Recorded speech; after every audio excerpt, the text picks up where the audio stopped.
I'm Marion Kane, food sleuth, writer and broadcaster, and I'm here in my kitchen in Kensington Market, my favorite downtown neighborhood in Toronto, Canada.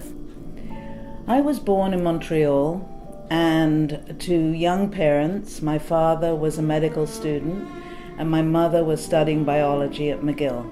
My mother had just arrived from Europe. She was a Holocaust refugee who escaped from Riga, Latvia in October 1939 with her parents and her younger sister. I spent my formative years in London, England, and it was a difficult situation because my family were like fish out of water. Both my parents had foreign accents. We had a Jewish name, Shakhtar, that nobody could spell.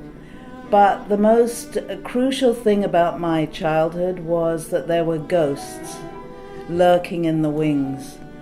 And it was because my mother's family had escaped from the Nazis. And I really knew nothing about this. My mother never mentioned it. It was sort of a taboo subject. Only when we visited Montreal in the summers and I would meet my grandparents on her side, there would little snippets of the story would come out.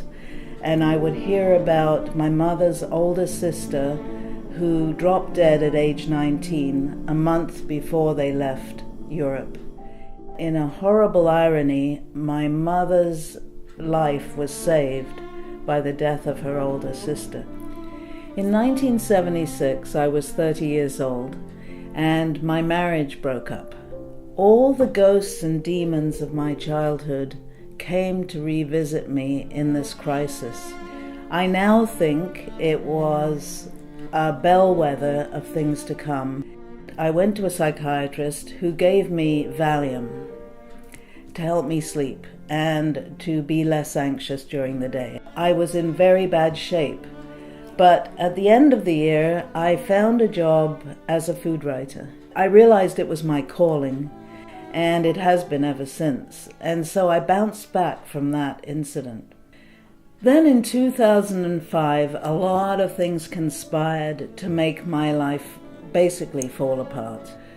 So I'd been having trouble sleeping. I'd been taking lorazepam, a benzo, episodically for years, and sometimes drinking with it. And I think it was a sense of loneliness and isolation. I thought I'd make a big change. So I moved to a small rural town, and over the next 4 years, I began to go downhill. There's no other word for it. I couldn't sleep at all. I was taking the pills more often. I was drinking with them more often. And then it reached a crisis in 2008 where I had a meltdown. I hit bottom. I phoned a friend of mine and I said, I'm coming to Toronto on the train. Please, would you take me to CAMH, which is a drug addiction clinic? She took me to the clinic, and a young doctor, a woman doctor, sat opposite me and she said, you are going to die. It was that bad. So that was the day I had my last drink. I haven't had a drink since then, and 6 weeks later I was tapered off the pills. So by December 1st, 2008, I was totally clean and dry. I was shocked and surprised that I was an addict and that I belonged in rehab with other people with addictions. But it was also comforting to realize I was not alone and that it was a gift of a kind to figure out what these demons were that had been pursuing me. And the ghosts of the Holocaust, my mother's history, were among these ghosts. And the fact that I never felt close to my mother, who seemed distant, stoic, and serene, was a big pain in my heart, a hole in my heart, actually.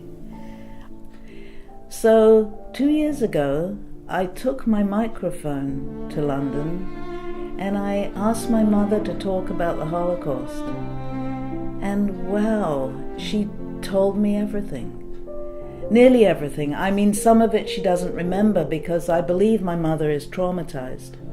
And I believe that I have transgenerational trauma, and that that's what the demons were, that lurking in the wings all my childhood, these unspoken ghosts. My mother and her parents and her sister escaped. 30 members at least of her extended family perished. I realize now that this photo was taken shortly before my mother and her parents and sister left Riga, and she was about 16. That is my mother in the middle, and Asia Treskunov. And my mother has asked me recently to find out what happened to her. I went immediately and looked her up on the Yad Vashem database. And sure enough, I found my mother's friend. And Asia was murdered when 25,000 Latvian Jews were marched into the Rambula forest outside Riga and shot in the back of the head. The truth has set me free. It's a painful truth. It's a horror story. But it has made me feel alive and in contact with my own mother.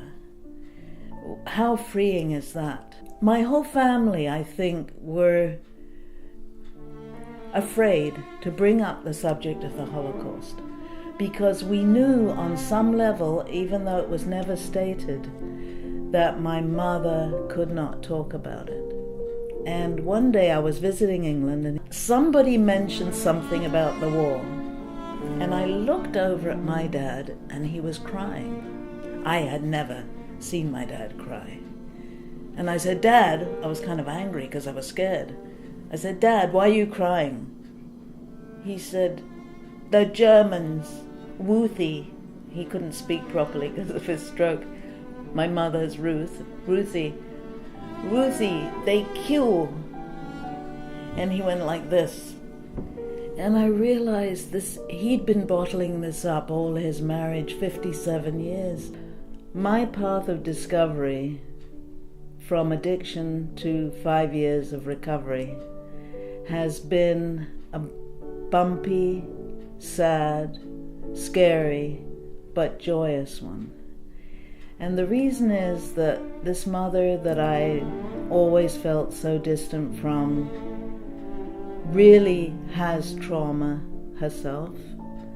My trauma was being alienated from her, feeling there were ghosts and demons in her life and in my life, but not really knowing about them. And that discovery has given me compassion for my mother. The healing has begun. I know it has for me, and I hope it has for my mum in some degree. And this is a very happy day.